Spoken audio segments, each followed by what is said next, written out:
हरिओम प्रिय दर्शकों, यदि आपकी मकर राशि या मकर लग्न है तो इस वीडियो को बहुत ध्यान से देखिएगा, समझिएगा। इस वीडियो में हम समझने वाले हैं शनि वक्री प्रभाव को। शनिदेव वक्री होने जा रहे हैं 13 जुलाई 2025 को।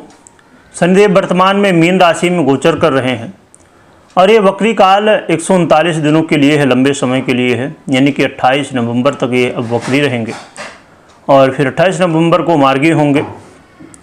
शनिदेव की जो आप 7.5 का सामना कर रहे थे उससे तो बाहर आप निकल चुके हैं, परंतु अब ये वक्री अवस्था में क्या फल देंगे, क्योंकि शनिदेव आपके लग्न और आपके धन के अधिपति हैं। वर्तमान में ये आपके तीसरे भाव में गोचर कर रहे हैं।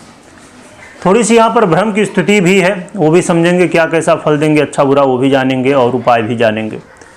शनिदेव मीन में जब वक्री हुए हैं तो कुछ लोगों को ऐसा लग रहा है कि ये अब कुंभ में आने वाले हैं और कुंभ का फल देंगे, जो कि कुंभ के अधिपति होने की वजह से कुंभ का फल देंगे, परंतु वक्री की वजह से नहीं। एक एग्जाम्पल से हम समझें कि शनिदेव, अब समझिए कि मीन की जगह यदि तुला राशि में होते और वक्री होते और तुला में ही रहते तो ये कन्या का फल नहीं देते।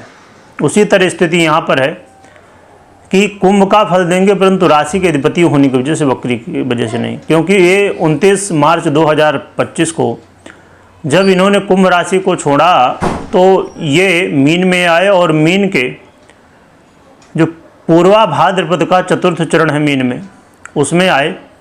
फिर ये उत्तरा भाद्रपद के प्रथम फिर दूसरे चरण में आए। अब पुनः ये जब वक्री होंगे तो वापस उत्तरा भाद्रपद के प्रथम चरण में जाएंगे और फिर पूर्वा भाद्रपद के चतुर्थ चरण में जाएंगे और फिर से रिटर्न हो जाएंगे। यानी कि पूर्वा भाद्रपद के यदि तीसरे चरण में भी जाते तो ये कुंभ में चले जाते। तो ऐसा नहीं होने वाला है, इसलिए इस भ्रम में बिल्कुल भी ना रहें, क्योंकि कुछ लोग भ्रमित हैं इस बात से, संशय है। तो ये मुझे लगता है संशय दूर हो चुका होगा कि शनिदेव मीन में ही वक्री होंगे और मीन में ही रहेंगे, ना कि कुंभ में जाने वाले। और शनिदेव यहाँ पर जो कि तीसरे भाव पे बहुत ही अच्छा फल देने वाले माने जाते हैं, तो यहीं पर गोचर कर रहे हैं आपके तीसरे भाव पर।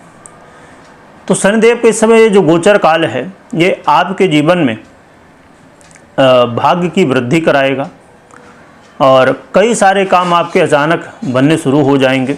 जो काम अभी रुके हुए थे, जिनमें रुकावटें थी, समस्याएं थी, तो वो काम अचानक बनना शुरू हो जाएंगे।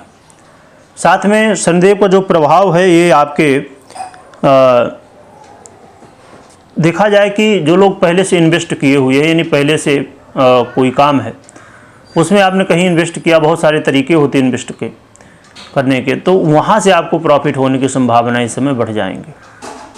और विशेषकर यदि किसी काम को परीक्षा है, प्रतियोगिता है, वहाँ पर भाग ले रहे हैं, वहाँ पर सफलताएं मिलने वाली। परंतु यहाँ पर इस चीज़ का ध्यान रखिए कि शनिदेव भाग दौड़ खूब करवाने वाले हैं, मेहनत इस समय खूब करवाएंगे आपसे।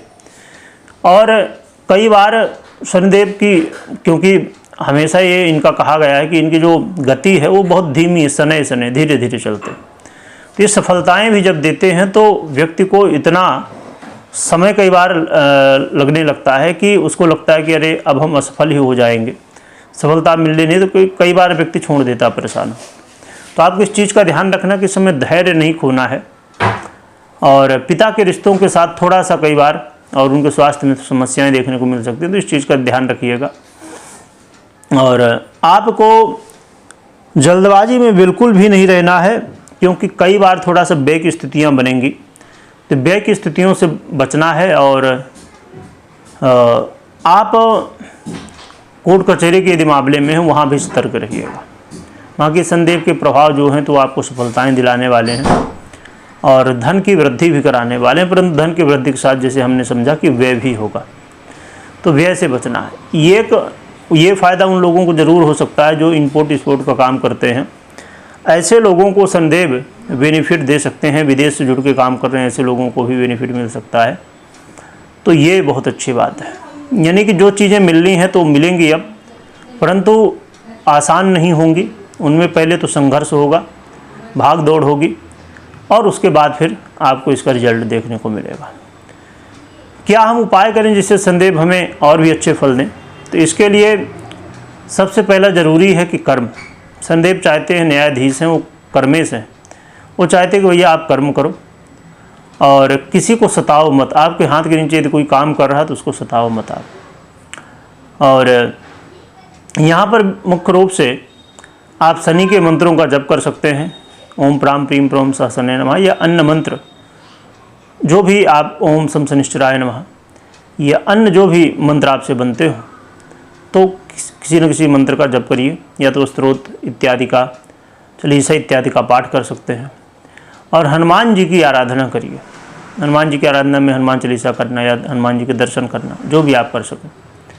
और इस समय बहुत अच्छा अवसर है, भगवान भोलेनाथ की आराधना का श्रावण चालू है, तो भोलेनाथ की आराधना करिए, इससे आपका कल्याण होगा। कभी भी कोई भी निर्णय आपको लेना तो अपनी पर्सनल कुंडली का विश्लेषण करवाने के बाद निर्णय लें, मात्र गोचर के आधार पर ना लें।